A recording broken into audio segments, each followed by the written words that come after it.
Albert Einstein once said, "It ain't a thing but a chicken wing." I was a bone.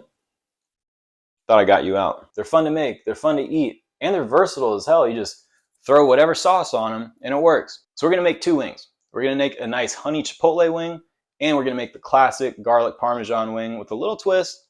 This is gonna be a good one. Let's get cooking.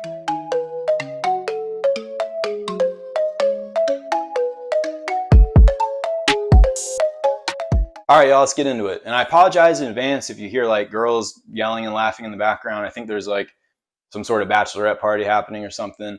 Granted, I put my stripping days behind me, but if they're lucky, they'll get a chicken wing. Now, the most important part about making crispy chicken wings in the oven is making sure they're nice and dry. There's a few ways you can do this. You could pop them in the fridge overnight and just leave them uncovered. That'll do the trick. You could use a paper towel. You could even use a fan. Just make sure they're dry, okay? Once they're all dry, we're gonna move into a bowl here. Let's see if I can do this. There we go. That's what's up. Skills. So many skills.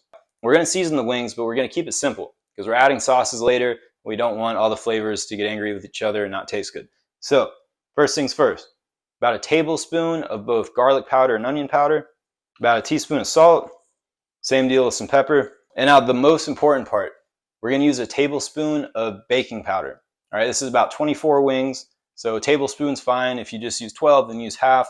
But what this is going to do is change the pH of the chicken wings, and it'll make it get really crispy in the oven. That's where it's at. One thing you'll notice is that I did not put olive oil on them. You don't want to do that. You want them to be completely dry before you put them in the oven. So the next step is to lay them down on one of these baking trays. Ideally, you'd have a rack, but if you don't, it's not the end of the world. Now we're going to bake them in 2 stages. First stage is going to be a low temperature, just 250 degrees for about 30 minutes. That'll help to dry up the wings and render some of the fat out of it. And then the next step is going to be bake them at 425 for 45 minutes and just roast the hell out of them. That way, they're going to get crispy. They can't not. It's going to be fun. At the end of the 30 minutes, the chicken wings, they're going to look a little weird, and that's okay. You can see they start to look kind of chalky. The skin dries out a little bit. It's all good, all right? It ain't a thing but a chicken wing. What our boys say, a science time for you. Read it and weep. So we're going to pop it back in at 425 for 45 minutes. And they're going to get really crispy. In the meantime, let's make some sauces, all right? Don't be impatient. Okay, for the garlic parmesan wings, we're going to do a little something different, all right? We have a few things going on here. First off, we got 5 tablespoons of butter. We're going to toss that in there. We're also going to use about half a teaspoon of dried oregano, a little salt to taste.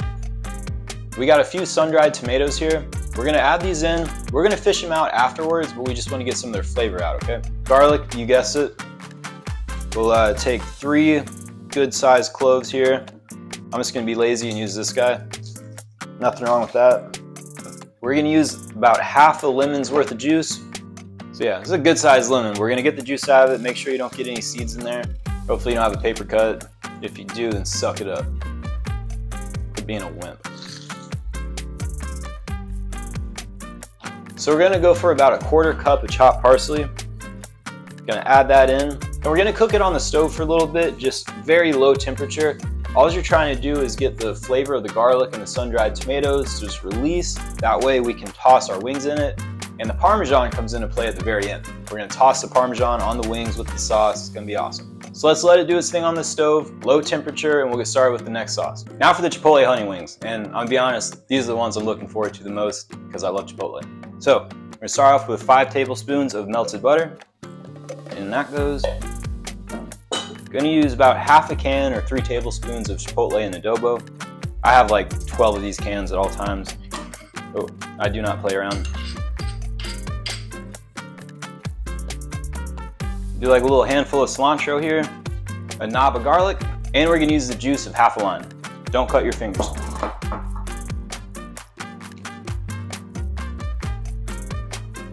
Then we'll add about 2 tablespoons of honey.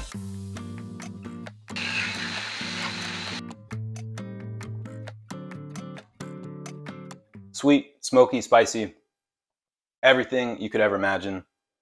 Smells amazing. You can put this on sandwiches. You could dip a taco into it. You could smear it all over your face.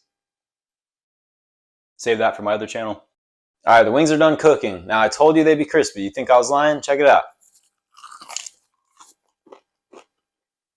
Nope, not lying. Now all we gotta do is bring the sauces together and we are done. So let's do that now.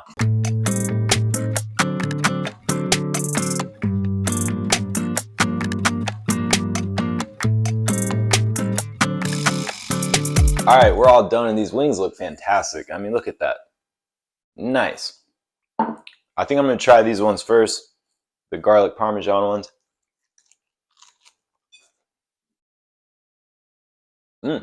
That's so good. Citrus really pulls through, and the parmesan and the garlic kind of gives that little kick. It's kind of a surprise. I like that. All right. Now for the chipotle honey.